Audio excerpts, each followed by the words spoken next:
Bonjour, je suis ravi de vous retrouver pour parler avec vous de ce transit du Soleil qui entrera dans le signe des Gémeaux, ici, ce lundi 16 juin selon le zodiaque sidéral, c'est-à-dire selon la réalité astronomique observable. D'ailleurs, si cette affirmation vous étonne, un Soleil en Gémeaux le 16 juin, vous retrouverez en description de cette vidéo un lien vers un article dans lequel je vous explique la différence entre l'astrologie tropicale, dont vous avez peut-être l'habitude, et l'astrologie sidérale, qui elle est conforme à ce que l'on peut observer dans le ciel au-dessus de nos têtes. Notre étoile, donc le Soleil, restera dans cette constellation des Gémeaux jusqu'au jeudi 17 juillet 2025.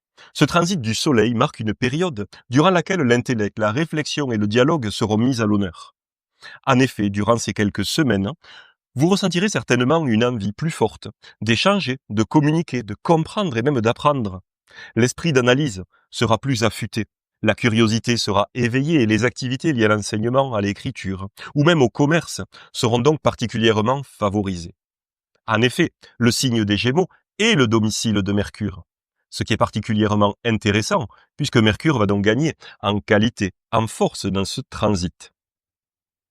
Durant ce mois solaire, vous pourrez donc vous appuyer sur votre intelligence et sur votre sens de l'observation pour faire avancer vos différents projets.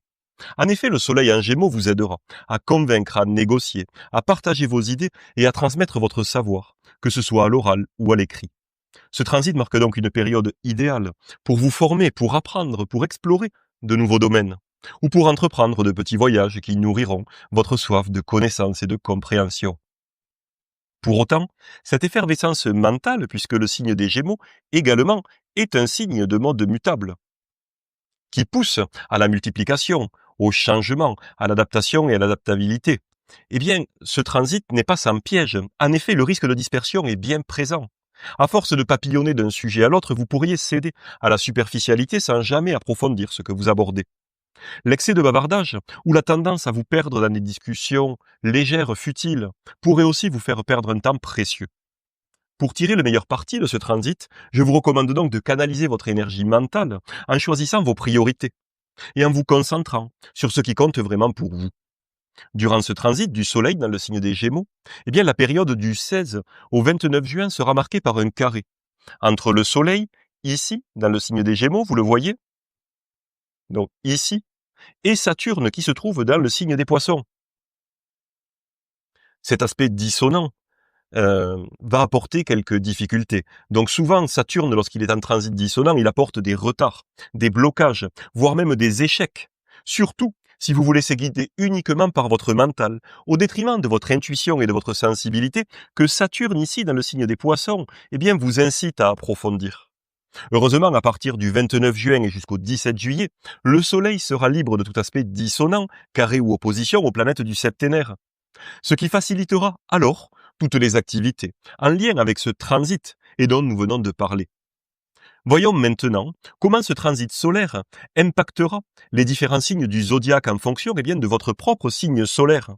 Dans le cas du signe des Gémeaux, si vous êtes vous-même Gémeaux, vous le voyez, le Soleil ici, en traversant le signe des Gémeaux, va revenir sur votre Soleil natal, ce qui marque à la fois votre anniversaire, bien sûr, mais également votre révolution solaire, c'est-à-dire un véritable thème annuel qui vous aide à anticiper et prévoir les ambiances, les points essentiels, et parfois même les événements des 12 prochains mois, jusqu'à votre prochain anniversaire donc. En plus de ça, le retour du soleil dans votre signe natal marque une période de rayonnement personnel, de renouveau et d'affirmation. Profitez-en pour vous exprimer, pour lancer de nouveaux projets et pour mettre en avant vos talents personnels. Dans le cas des natifs du Sagittaire, ici vous le voyez, le soleil va entrer en opposition avec votre soleil natal. Vous serez donc invité à trouver un équilibre entre vos besoins personnels et ceux des autres. Les relations et les partenariats, également les activités collectives, pourront être mises à l'épreuve, les amitiés aussi. Mais ce sera également l'occasion de clarifier vos intentions et d'apporter plus de profondeur dans vos échanges et vos relations. Dans le cas des Vierges, ici, et des Poissons, le Soleil sera en carré, à 90 degrés. Pour la Vierge, ce carré est un peu particulier, parce que Mercure, c'est le maître des Gémeaux, également ici, et c'est le maître de la Vierge. Vous pourriez ainsi ressentir des tensions entre votre besoin de clarté et la multiplication des informations qui vont affluer. Attention à la nervosité, à l'agitation mentale, à la dispersion et à la tendance à vouloir tout contrôler. Pour les Poissons, ici, c'est plus simple. Parce que Mercure, je vous le rappelle, qui est le maître du signe des Gémeaux, eh bien Mercure, il est à la fois en Poisson ici, en exil et en chute.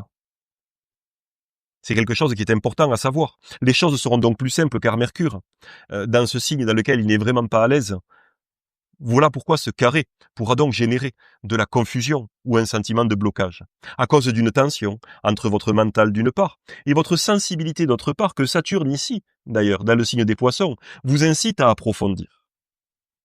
Dans le cas des Béliers et des Lions, ici pour les Béliers, ici pour les Lions, eh bien le Soleil va appliquer des sextiles, c'est-à-dire un angle de 60 degrés. Les énergies seront plus fluides, les initiatives seront favorisées, la communication sera plus simple, plus facile. Profitez de cette période pour avancer dans vos projets, et peut-être même pour tisser de nouveaux liens. Mais attention avec le sextile, il faut toujours de manière active et consciente aller chercher ces potentiels. Ils ne tomberont pas tout seuls du ciel.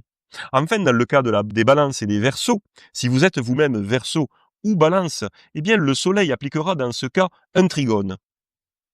Les influences seront harmonieuses, la créativité sera donc stimulée et les échanges seront plus fructueux.